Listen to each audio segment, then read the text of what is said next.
Órale, todos los tres chingones boxing shots are the chingones y chingonas. All right, man. I want to touch on this just for a quick, just for a few minutes, just because we're probably not going to be able to touch on it on the Friday live show.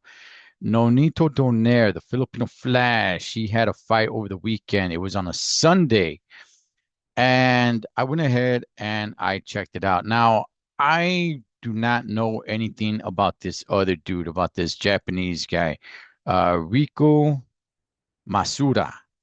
Masura, órale, basura. No, he wasn't fighting like basura. He actually did pretty good. I'll go ahead and say this, man. When it comes to the relationship with me and Onito Donaire, okay? I never liked Donaire for, and it was not even his fault, man. It's not even his fault. Back in the HBO days, back when Mayweather and Pacquiao, right, were on top of the game, HBO had Nonito Donaire, and Max Kellerman would just praise the hell out of Nonito Donaire. I mean, he would just praise the guy. He would just say like, "Hey, if Nonito Donaire was a little bit bigger and he was in the welterweight division, who knows, man? Nonito Donaire might beat both of these guys." I mean, he was so in love with Nonito Donaire. It made me not like Donaire. Donaire didn't do anything wrong. I just saw Donaire at that time.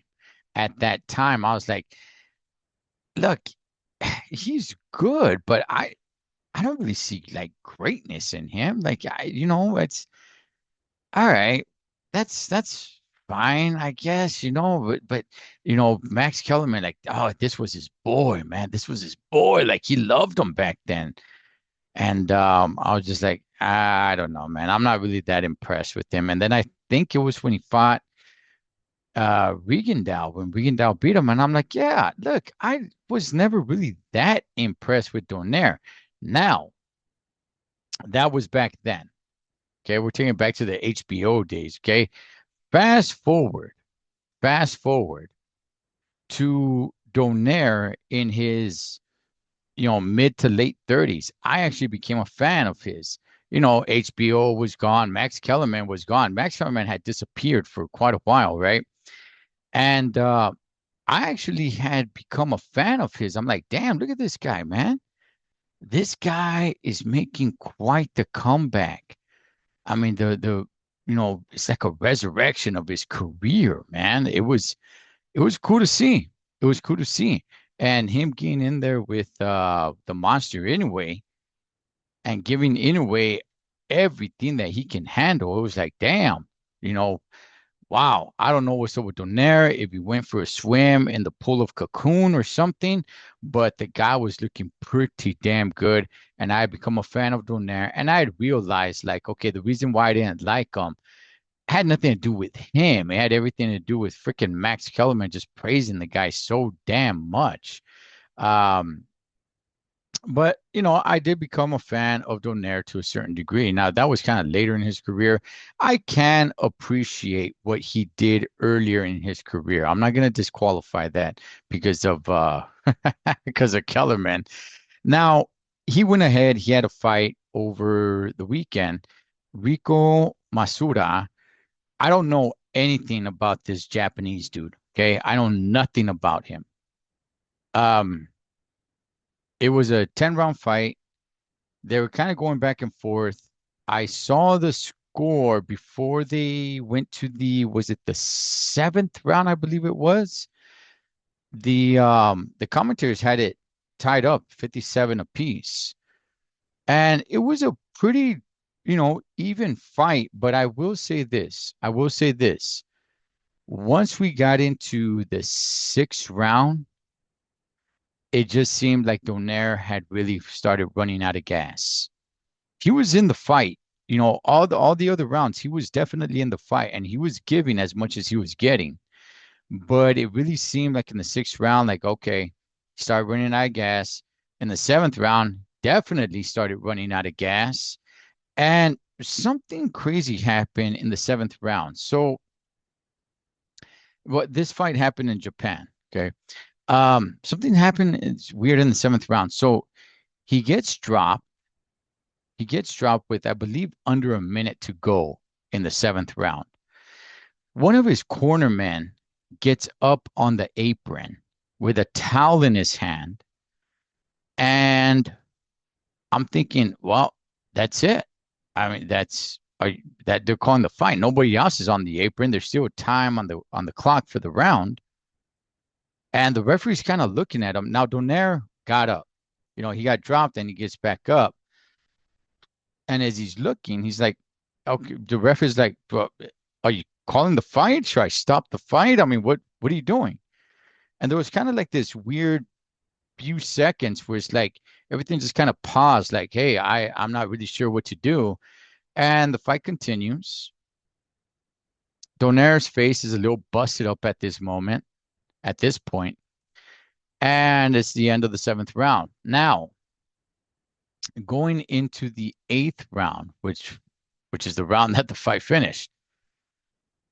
Before the round, well, the bell did ring, and Donair goes to the middle of the ring. The referee calls Masura to go to a neutral corner, gets Donair's hand, brings him to the middle of the ring, and takes 1 point away. Now, me myself, I'm not sure if that's because what his corner did the previous round gain on the apron up on the corner, or I was also hearing some rumors like, oh, because they took too long in between rounds to get out of the corner, right? So in between the seventh and the eighth round, they took their time to get out of the ring, trying to give Donair a little bit more time. I'm not sure which one it was, but nonetheless, Donair, they costed him a point, which really didn't matter because the corner ended up stopping the fight in the eighth round. It wasn't even too far into the eighth round. And I could just tell Donair's gassed. Now, Donair's 43 years old. Did he look good? In the beginning of the fight, actually, yeah, man, he actually looked pretty good. But it's just the gas tank isn't there anymore. And to keep up, in this weight class, it's very tough. It is very tough for an older guy to stay competitive. It is extremely tough.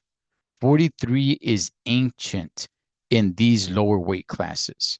If you get to the bigger weight class, especially like heavyweight, it really doesn't matter.